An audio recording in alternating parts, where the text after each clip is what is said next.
Comment vous est venue l'idée d'écrire sur les marchés sans foi ni loi? Je pense qu'à la base, c'est parce que nous sommes, en tant que chercheurs, nous sommes des observateurs, des fouilleurs, je ne sais pas comment dire. Donc on est à la recherche, on regarde, on observe, on est à la recherche de tout. Et en fait, il y a deux choses qui ont donné l'impulsion. Une première, c'est que pour un autre ouvrage, on avait fait un sujet sur la marchandisation de la culture avec la vente du nom du Louvre à Abu Dhabi. Et puis, de façon plus pragmatique, lors d'une cérémonie religieuse à laquelle j'avais assisté, tout d'un coup, je me suis demandé, en voyant les gens communier, d'où venaient les hosties aujourd'hui. Et le premier dossier que l'on a fait pour les marchés sans foi ni loi, c'est sur les hosties. Et on est allé fouiller où étaient fabriquées aujourd'hui les hosties. Et on s'est rendu compte qu'une partie était toujours fabriquée par les nonnes, mais qu'elles étaient fortement concurrencées par les privés et que ça posait un certain nombre de problèmes. Donc voilà, c'est ça. Je suis tout à fait d'accord avec toi, c'est exactement le premier dossier qui avait été réalisé dans l'Atlas du management, donc qui a été publié ailleurs. Et ce dossier-là avait beaucoup attiré l'attention dans la mesure où c'était une des rares fois où on parlait un peu de la conjugaison à la fois donc, de la culture et du marché. De la conjugaison également donc, du sacré et du marché. En quoi votre démarche est-elle originale d'un point de vue économique? C'est vrai que ce qui a dominé jusqu'à présent, ce qui domine la sphère économique, c'est ce qu'on appelle un peu, de façon un peu pompeuse, l'économicisme. C'est-à-dire qu'on s'intéresse à la technique économique et derrière la technique, c'est la recette. Nous, on voulait justement sortir de de cette approche, de cette définition de l'économie. Et puis par ailleurs, ce qui nous intéresse également, c'est de sortir des réflexions qui sont un peu englobantes ou un peu trop dominantes à notre goût, puisque c'est une réflexion, ce sont des réflexions qui portent en général toujours sur le même thème. On voulait sortir un peu de ça, aller vers l'insolite, un peu vers les limbes, on repousse un peu la frontière, etc. Alors qu'en même temps, ce sont des questionnements ô combien importants, tant sur le plan économique que sur le plan social, que sur le plan philosophique, je n'ose pas dire moral, mais plutôt éthique. J'ajouterais une chose, c'est que je pense que ce qu'on voulait aussi, c'est attirer l'attention du lecteur. Parce que je pense que beaucoup de personnes sont en quelque sorte pris dans cette mouvance de la marchandisation, trouvent ça peut-être très bien parce que c'est vrai qu'il y a un certain côté facile, mais s'interrogent pas finalement sur les tenants et les aboutissants, sur les conséquences, et je pense que c'est un des objectifs poursuivis par cet ouvrage, c'est essayer d'éveiller la curiosité des gens.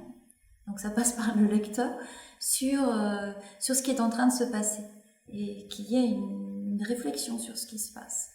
Et que ce ne soit pas quelque chose de subi, voilà, mais plutôt qu'on aille vers des choses voulues. Comment se compose votre ouvrage? En fait, c'est un ouvrage dans lequel on peut entrer comme on veut, puisque ce sont des dossiers, des petits dossiers.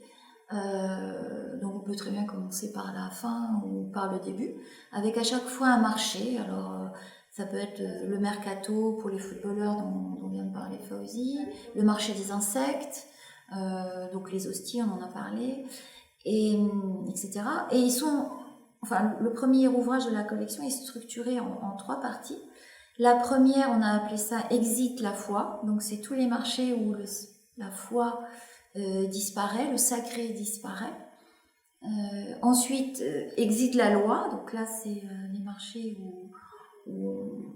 qui apparaissent en contournant la loi. Donc les points permis, les Les passeurs passeurs, et les organes. tout à fait, Voilà. le marché des organes. Et puis enfin une troisième partie où on essaie de voir s'il y a des réactions à cette marchandisation. Et là, on étudie aussi un certain nombre de marchés. Donc par exemple, le marché des insectes, qui est un marché assez drôle en quelque sorte, puisque c'est à la fois un marché qui peut servir à régler le problème de la crise alimentaire dans les pays en développement, parce que les insectes contiennent beaucoup de protéines. Et puis aussi, c'est un marché où on va proposer, où on est sur un segment comment on va dire, de la cuisine haut de gamme, puisque maintenant on a des restaurants très chics où on propose des insectes. Ouais, c'est une entrée par le haut sur le marché. Voilà, une entrée par le haut. Et puis, alors, toujours pour ces réactions, on a aussi le marché des bifins, donc c'est le nom aujourd'hui des chiffonniers, donc qui sont, dans certains pays, qui sont transformés en recycleurs. Donc on fait des bifins, des gens à l'origine des ressourceries, donc cette espèce de réaction contre le gaspillage, contre la société de consommation. Et pourquoi cette partie, on l'avait un petit peu mise à part? Dans notre esprit, c'était peut-être une façon d'associer les valeurs humaines, quelque part, ou les valeurs qui seraient davantage éthiques, avec les mécanismes du marché. Par exemple, le marché des insectes, il va utiliser les mécanismes traditionnels du marché, mais en même temps, il va répondre à des objectifs, je dirais, entre guillemets, beaucoup plus nobles. Votre ouvrage ne s'adresse donc pas du tout qu'aux seuls économistes. C'est au départ un ouvrage d'économie et d'économistes, mais je pense qu'au-delà du premier sujet, il y a autre chose, il y a une dimension comment dire, j'allais dire spirituelle, je ne sais pas si c'est le terme. Oui, ou plus sacré, peut-être, on revient au sacré. Il y a une interrogation, voilà. Voilà. Il y a une interrogation sur des phénomènes de société, puisque le fait d'acheter ou de vendre, c'est pas seulement un phénomène économique, hein, on est aussi acheteur ou vendeur, donc c'est une action sociale, donc il y a une réflexion sur ce comportement. Et voilà, nous ce qu'on aimerait, c'est pousser un petit peu, occuper ce terrain et pousser un petit peu, même beaucoup, à ce qu'on s'interroge sur ces comportements. Qu'on aille un petit peu plus loin et qu'on aille au-delà du simple phénomène économique. Oui, peut-être pour ajouter un point, outre l'identification des mécanismes de ces marchés-là, notre objectif est de mettre le doigt sur ces marchés pour dire peut-être attention, la vente et l'achat sont-ils une finalité en eux-mêmes?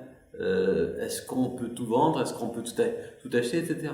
Il ne s'agit pas seulement donc, de dire voilà comment ça fonctionne, il s'agit de dire mais quid de l'existence de ces marchés-là?